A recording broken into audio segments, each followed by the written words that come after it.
Kita lanjutkan pada reaksi gelap. Pada reaksi gelap, ingat tadi bahwasanya reaksi gelap itu terjadi, terjadi setelah apa anak-anak? Setelah reaksi terang. Kan seperti ini. Bahannya dari mana? Ya bahannya dari reaksi terang ini. Berupa apa tadi reaksi terang?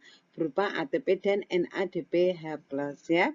Oke, sekarang bagaimana prosesnya? Nah, di sini ada 3 tahapan anak-anak di dalam proses reaksi gelap atau yang dikatakan sebagai reaksi Hill, ya.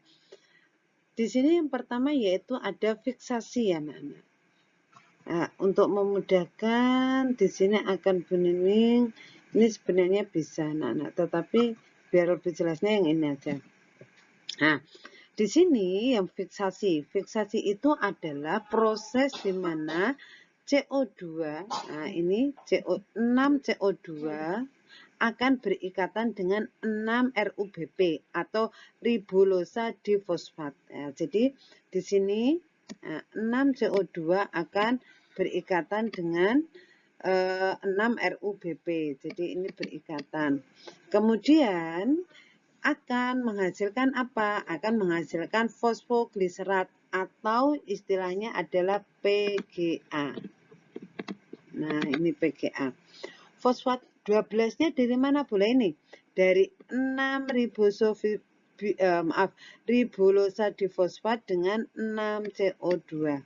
Ya, jadi kalau kita tuliskan fiksasi itu bagaimana sih Bu? Tulisannya ada 6 CO2 ditambah 6 RuBP akan menghasilkan berapa? Akan menghasilkan 12 PGA. 12 fosfogliserat seperti itu. Ini adalah fiksasi. Kemudian yang kedua yaitu reduksi. Reduksi ini dari 12 fosfogliserat di sini dengan bantuan fosfat dari ATP. Nah, ini ada masukan energi yang berupa ATP. Dari ATP membentuk NADPH yang akan mereduksi, akan mengurangi satu fosfat tadi ya, akan mereduksi DPGA, difosfogliserat menjadi PGAL atau J3P atau fosfogliseraldehid ya. Jadi kalau kita menuliskan ya, di situ adalah 12 PGA. Ini fiksasi ya, ini fiksasi. Terus kemudian kalau yang reduksi, ini misalnya hasilnya dari fiksasi tadi, berarti bagaimana? 12 PGA ya. 12 PGA ini akan direduksi menjadi 12 DPGA. 12 DPGA. Bagaimana cara mereduksinya tadi? Yaitu dengan kemasukan berupa apa? ATP dan juga kemasukan apa lagi? NADPH. Kan seperti ini. Nah, 12 DPGA ini akan dirubah menjadi apa? Akan dirubah, sebentar. Bu Neneng ada yang salah. Nah, ini kemasukan ATP ya, kemasukan ATP menjadi 12 DPGA. Nah, ATP ini selanjutnya biar lebih jelas ya. Jadi di sini 12 PGA dia kemasukan ATP mendapatkan energi. Kemudian energi ini akan digunakan untuk mereduksi 2 PGA menjadi 12 DPGA, sehingga di sini nanti karena energinya digunakan untuk mereduksi, energinya tinggal ADP. Selanjutnya setelah 12 DPGA, di sini akan berubah menjadi 3 PGAL. Di sini akan kemasukan apa? Akan kemasukan NADPH2. Jadi di sini akan kemasukan 12 NADPH2 yang kemudian akan digunakan untuk mengubah menjadi apa? Mengubah menjadi 12 PGAL. Di sini akan menjadi 12 NADP. Hidrogennya digunakan untuk membentuk 12 P3 maaf, G3P.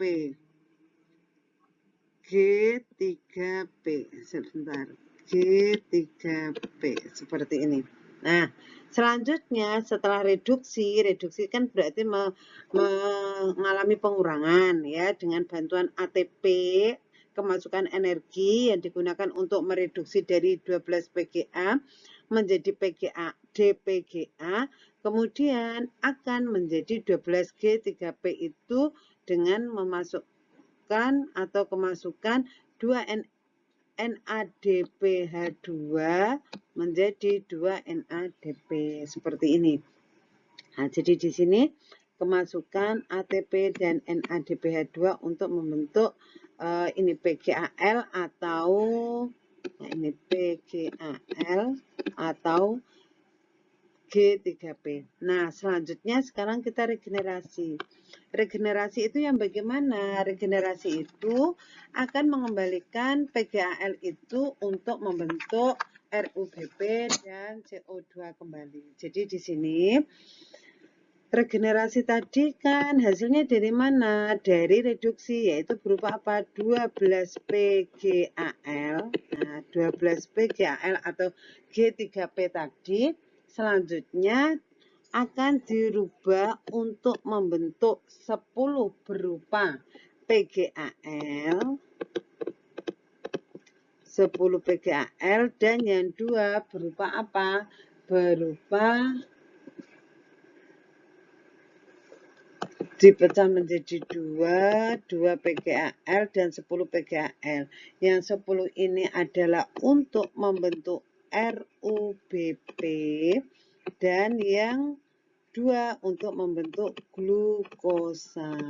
Dan RUBP akan digunakan kembali untuk proses reaksi gelap. Nah, di sini anak-anak 3 PGAL ya, di sini akan dirubah menjadi ini akan dirubah menjadi glukosa dan juga akan membentuk RUBP kembali. Ya, seperti itu terkait dengan reaksi gelap ya. Selanjutnya, nah di sini contoh dari anabolisme itu selain fotosintesis ada kemosintesis anak-anak. Kemarin sudah Bu Nenek jelaskan sedikit awal-awal pertama kalau fotosintesis itu energinya, energinya itu dari cahaya matahari ataupun dari cahaya listrik. Kemudian kalau kemosintesis energinya dari mana? Energinya dari zat-zat kimia. Nah, seperti itu. Nah, di sini ada beberapa perbandingan antara fotosintesis dan kemosintesis. Bahan dasarnya di situ kalau fotosintesis CO2 dan H2O sama, sumber energinya. Nah, ini seperti yang sudah Bu Neneng tulis di atas tadi. Kalau fotosintesis itu sinar matahari, sedangkan kalau kemosintesis itu zat-zat kimia. Pelakunya atau yang berperanan, kalau fotosintesis itu tumbuhan yang berklorofil berarti otomatis adalah dia yang memiliki pigmen ya. Sedangkan kalau kemosintesis adalah tumbuhan yang tidak berklorofil, misalnya adalah bakteri. Hasilnya berupa karbohidrat atau glukosa untuk fotosintesis, sedangkan kemosintesis adalah berupa glukosa. Contohnya ini anak-anak, yaitu nitrobakter. Terus kemudian ini ada Begiana dan di sini ada Ferrobacillus.